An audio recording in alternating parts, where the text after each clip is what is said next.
Hello everyone, welcome back to my cooking channel কুকু with রিমি'স kitchen. আজ নিয়ে এসেছি ছেড়ে যাওয়া কিছু জিনিসের একটা সবজি রেসিপি।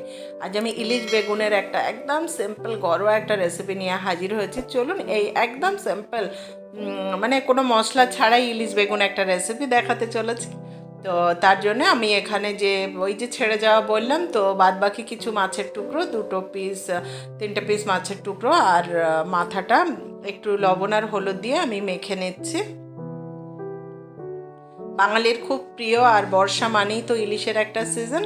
আর এই ধরনের একটা সবজি রেসিপি গরম ভাতের সঙ্গে হলে আর কোনো কিছুর প্রয়োজন হয় না। আমি মাছটা মেখে রেখে দিলাম। অন্যদিকে আমি একটা আলু আর দুটো ছোট বেগুন নিয়ে আমি আলু আর বেগুনটা টুকরো করে কেটে নিচ্ছি। আমার চ্যানেলে নতুন ভিউয়ার্স হলে এক্ষুনি আমার রেসিপিকে একটা লাইক করুন, কমেন্ট করে জানাতে ভুলবেন না কেমন হলো। অবশ্যই সাবস্ক্রাইব করবেন, পাশে থাকা বেল আইকন প্রেস করতে ভুলবেন না। আর আমার চ্যানেলে প্রচুর রেসিপি আছে, গিয়ে একবার দেখবেন, ভালো লাগলে অবশ্যই একটা কমেন্ট করে আসবেন। আর আপনারা যেভাবে আমাকে সাপোর্ট করছেন এইভাবে সাপোর্ট করবেন, তাহলে ভালো ভালো রেসিপি নিয়ে হাজির হব, কথা দিচ্ছি। আমি আলুগুলোকে কেটে নিয়েছি, বেগুনগুলোকে আমি ঠিক এমনি বড় বড় টুকরো করে কেটে নিচ্ছি। খুব ইজি আর সহজ রেসিপি। আর ইলিশ মানেই তো অন্য কিছুর প্রয়োজন হয় না, মানে বিশেষ কিছু মশলাপাতির প্রয়োজন নেই। মাছটাই এমন যে ও নিজেই মশলা তৈরি হয়ে যায় আর কি নিজের থেকে। ওর জন্যে কিছু বিশেষ লাগে না। তো আমি এখানে সর্ষের তেল নিয়ে নিলাম এই মাছটা ভাজার জন্যে। খুব হালকাভাবে একটু ভেজে তুলে নিচ্ছি মাছটা। আপনারা এটা কাঁচাও ব্যবহার করতে পারেন। ওই যে বললাম, ওর বিশেষ একটা গুণ যে ওর গন্ধে স্বাদে ভরপুর একটা রেসিপি তৈরি হয়, যার জন্য বাইরের কোনো মশলা লাগে না। ইলিশ নিজেই নিজের মশলা। আমি মাছটাকে ভেজে নিচ্ছি, দেখুন একদম হালকা, মানে কোনো গোল্ডেন ফ্রাই কিংবা বেশিক্ষণ নয়, এবং ফুল ফ্লেমে অবশ্যই মাছটাকে আমি ভেজে নিয়েছি। একদমই হালকা। আর ইলিশ মানে সেই কালো জিরা আর জলের ঝোলও ভীষণ ভালো লাগে, এবং ইলিশ যাতেই দেবেন সেটা অবশ্যই ভীষণ ভালো লাগে। তবে আমি যে প্রসেসে বানাচ্ছি একবার বানিয়ে দেখবেন, অ্যামেজিং একটা রেসিপি, খেতে ভীষণ ভালো লাগে। বিশেষত দুপুরবেলা গরম ভাতের সাথে এমন একটা রেসিপি যদি হয়, তাহলে বাহ, মানে বর্ষার দিনে দুপুরটা ভালোই জমে যায় আর কি। মাছগুলো আমি সব ভেজে নিলাম, নিয়ে ওই তেলের মধ্যে, তেলের পরিমাণ কিন্তু খুব বেশি একেবারেই দেব না আমি। বারবার বলছি, মাছের একটা বিশেষত্ব আছে, তার জন্য বিশেষ কিছু প্রয়োজন হয় না। আমি যে আলুগুলো কেটে রেখেছিলাম, আলুগুলোকে একটু ভেজে নিচ্ছি, নিয়ে তুলে নিচ্ছি। নিয়ে আমি যে বেগুনগুলো কেটে রেখেছি সেটাও কিন্তু একটু আমি লাল লাল করে ভেজে নেব। তবে অবশ্যই ফুল ফ্লেমে, একেবারেই লো ফ্লেমে নয়।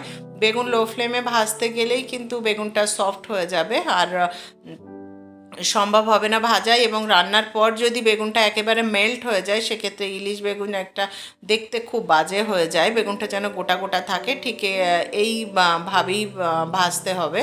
তার জন্য ফুল ফ্লেমে করলে একটা গোল্ডেন ফ্রাই হয়ে যাবে, কিন্তু ভিতর পর্যন্ত ফুল কুক হবে না। তার জন্যে ফুল ফ্লেমে এটা অবশ্যই রান্নাটা করে নেবেন, মানে বেগুনটা অবশ্যই ভেজে নেবেন।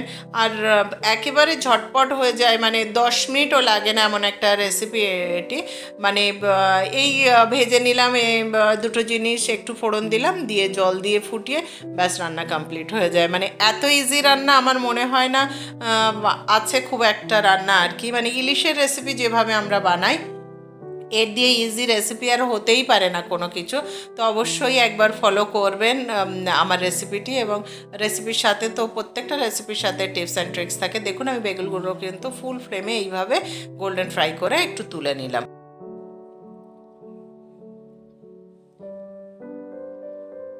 ওই তেলের মধ্যেই আমি একটু কালো জিরার ফোড়ন দিয়ে দিচ্ছি, আর আমি তিনটে চারটে এখানে শুকনো লঙ্কা দিয়ে দিচ্ছি। আপনারা চাইলে এটা গুঁড়ো লঙ্কায়ও বানাতে পারেন, তবে আমি এই রেসিপিটা একদম সাদা সাদা রাখতে চাই, তার জন্যে আমি এখানে শুকনো লঙ্কা ব্যবহার করি। লঙ্কাটাতে খুব ঝাল আছে, তার জন্যে তিনটে যথেষ্ট। আপনারা চাইলে বেশিও দিতে পারেন। ফোড়নটা রেডি হয়ে গেলে আমি যে আলুটা ভেজে রেখেছিলাম সেটার মধ্যে দিয়ে দিলাম। দিয়ে আমি পরিমাণ মতো জল দিয়ে দিচ্ছি। দিয়ে এখানে মশলা বলতে লবণ আর হলুদ, আর কিচ্ছু প্রয়োজন হবে না। আমি জল দিয়ে দিচ্ছি, দিয়ে আমি এই জলের মধ্যে লবণ আর হলুদ দিয়ে কিছুক্ষণ ফোটাবো। আন্দাজ মতো লবণ দিয়ে দিলাম। যেহেতু আমি বেগুন আর আলু ভাজার সময় লবণটা দিইনি, বেগুনে লবণ দিলে তো বেগুন সফট হয়ে যেত, সেই কারণে আমি দিইনি আর কি।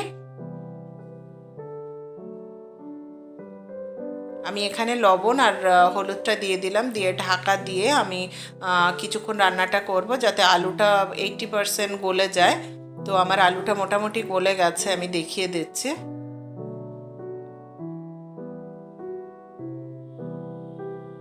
আলুটা দেখুন গলে গেছে। এবারে আমি যে মাছটা ভেজে রেখেছিলাম সেটা আমি ওই ঝোলের মধ্যে দিয়ে দিচ্ছি, দিয়ে এবং বেগুনটা যে ভেজে রেখেছি সেটাও আমি দিয়ে দেব। দিয়ে আমি রান্নাটা মিডিয়াম ফ্লেমে 5 মিনিট রান্নাটা করব, তারপর আমি গ্যাসের ফ্লেমটা অফ করে পরিবেশন করব। বেগুনটাও দিয়ে দিলাম। এখানে লো ফ্লেমের দরকার নেই, আর হাই ফ্লেমে কোনো রান্না করা অতটাই উচিত নয় আর কি, তাহলে ভিতর পর্যন্ত অতটা কুক হয় না এবং টেস্টটা খুব ভালো আসে না। তাই মিডিয়াম ফ্লেমে অবশ্যই একটু রান্নাটা করে নেবেন 5 মিনিটের জন্য। 5 মিনিট বাদে ফিরে এসেছি, রান্নাটা হয়ে গেছে। আমি ঢাকা দিয়ে কিছুক্ষণ বাদে ফিরে আসছি পরিবেশন করে। বেগুন ইলিশের একদম পাতলা ঝোল মশলা ছাড়া একটা রেসিপি দেখালাম। এই সবজি রেসিপিটি কেমন হলো অবশ্যই জানাবেন, আর বানাবেন, বানিয়ে কেমন হলো সেটা জানাতে ভুলবেন না। ভালো থাকবেন, সুস্থ থাকবেন, আমাকে সাপোর্ট করবেন। Thank you for watching.